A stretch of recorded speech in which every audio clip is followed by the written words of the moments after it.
Hello everyone, my name is Nicoya, and this is the Boss RRV-10 digital reverb. And this is from their, what is this called? It's like their mini rack system, micro rack something.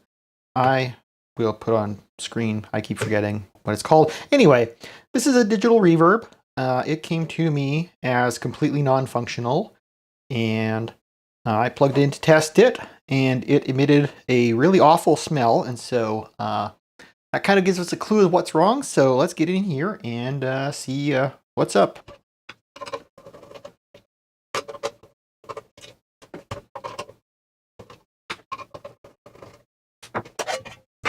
Now I will note here that usually these three ground wires are soldered up to these pads right here.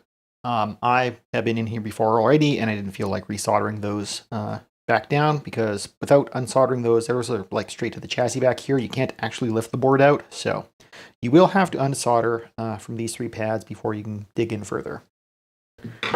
I need to get these knobs off.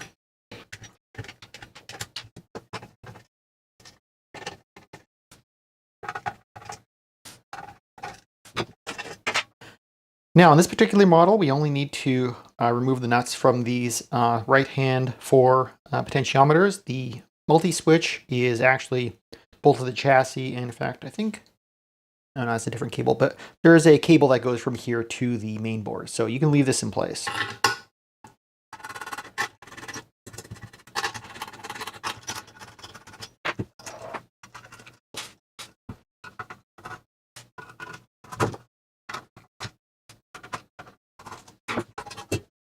All right, so this is the cable that goes to the switch. We can just pop that out.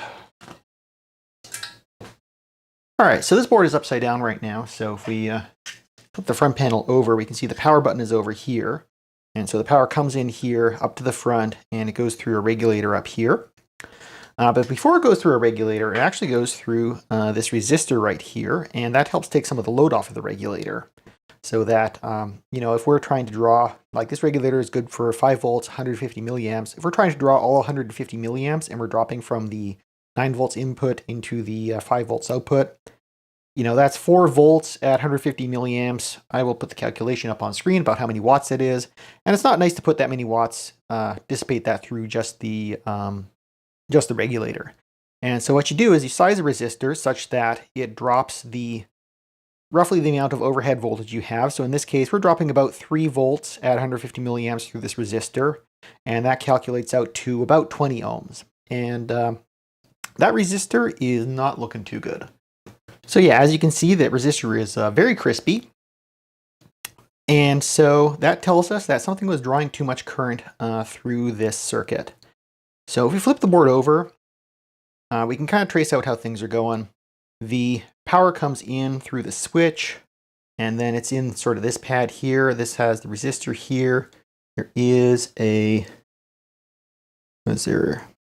capacitor across here. There is another capacitor across here. But it goes into this node here where we have a capacitor over to our virtual ground. It's not actually the negative 9 volts here. It's set up elsewhere to be a reference ground. And then, yeah, that's the input of our regulator. Again, this is the your bypass capacitor. This is the ground here. That is the reference for the 5 volts. And then our output 5 volts is right here. And so since our regulator is actually intact, it's not like smoking and smoldering.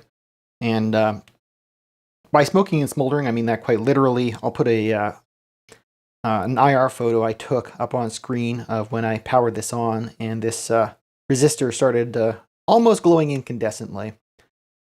So chances are it's not going to be, all that current's not going to be going through the regulator unless the regulator is a complete dead short and it's just not creating any heat.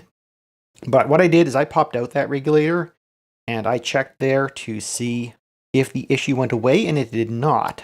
And so the only component left to on that node here on the other side of the resistor is the capacitor. And amazingly enough, despite it being an electrolytic capacitor, if we go ahead and test this, that is this one here.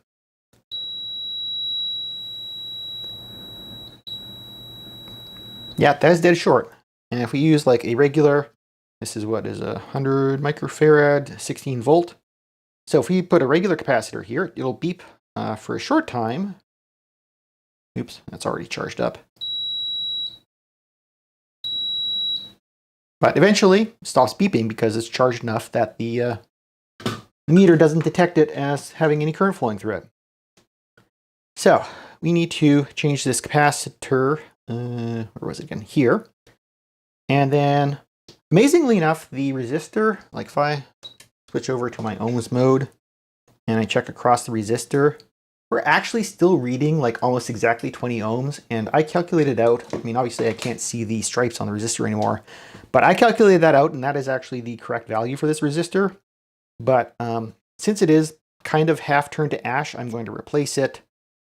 And yeah, so if we replace those two, we should be good.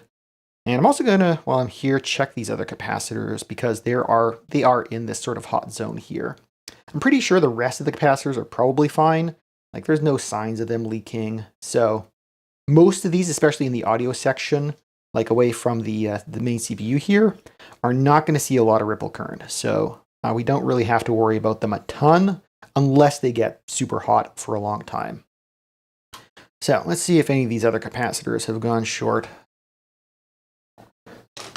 So let's see, this one here. No, that one's fine. That one is fine. Let's see, this one up here. No, that one's fine. And then capacitor over here. All right, so none of these other ones are dead short. So I think just replacing this one capacitor and the resistor should be all we need to do. So I'll heat up my desoldering and resoldering iron and we will get going.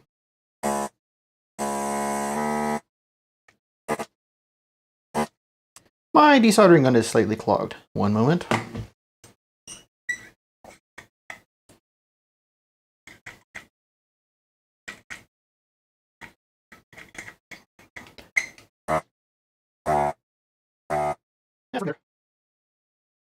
And this long-suffering resistor, which is actually slightly self-desoldered itself. So that's kind of cool. Oop, there we go. So yeah, that resistor is just absolutely 100% dead. So put in our new resistor. I'm going with 20 ohm, quarter watt. And we do want to keep this away from the board somewhat so that it doesn't cook the PCB when it gets warm.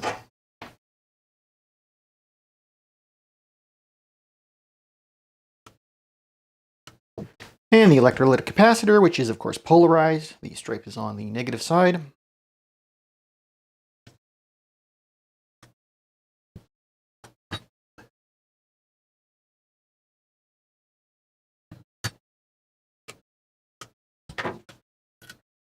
All right, just gonna move that to the side there so it doesn't continue to melt the side of the switch. There we go. So this is still gonna be a little bit of a hot area cooking these capacitors, but you know, whatever, we'll deal with it. So I have my power supply set to -9 volts, and so we should see no more than 150 milliamps when we turn this on. And we are looking at, well, about 100 milliamps. So that's pretty good. And if I grab my thermal scope, then we can see that while the resistor is the hottest component on the board, it is in a much nicer temperature range, about 56 degrees. So that is much happier. So I'm going to turn this back off and plug it in so that we can actually test and make sure it works. And by plug it in, I mean reassemble it.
All right, see the LED's working. So I don't know if that one is controlled directly or if that's going through the microprocessor, but at least we didn't completely break everything. So I'm going to set up a synthesizer really quickly and we'll see how this sounds.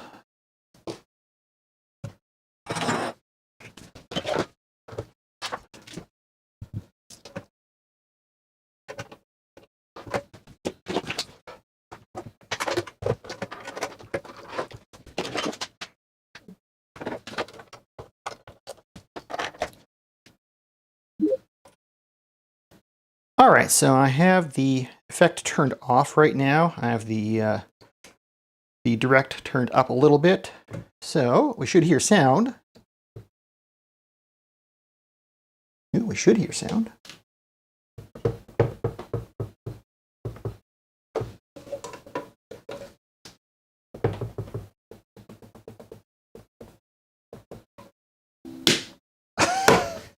God damn it. Okay, I just didn't have the input my speaker plugged in quite all the way. Oh boy. All right, so let's try this again, shall we? So I have, let me turn the effect all the way down, the dry all the way up.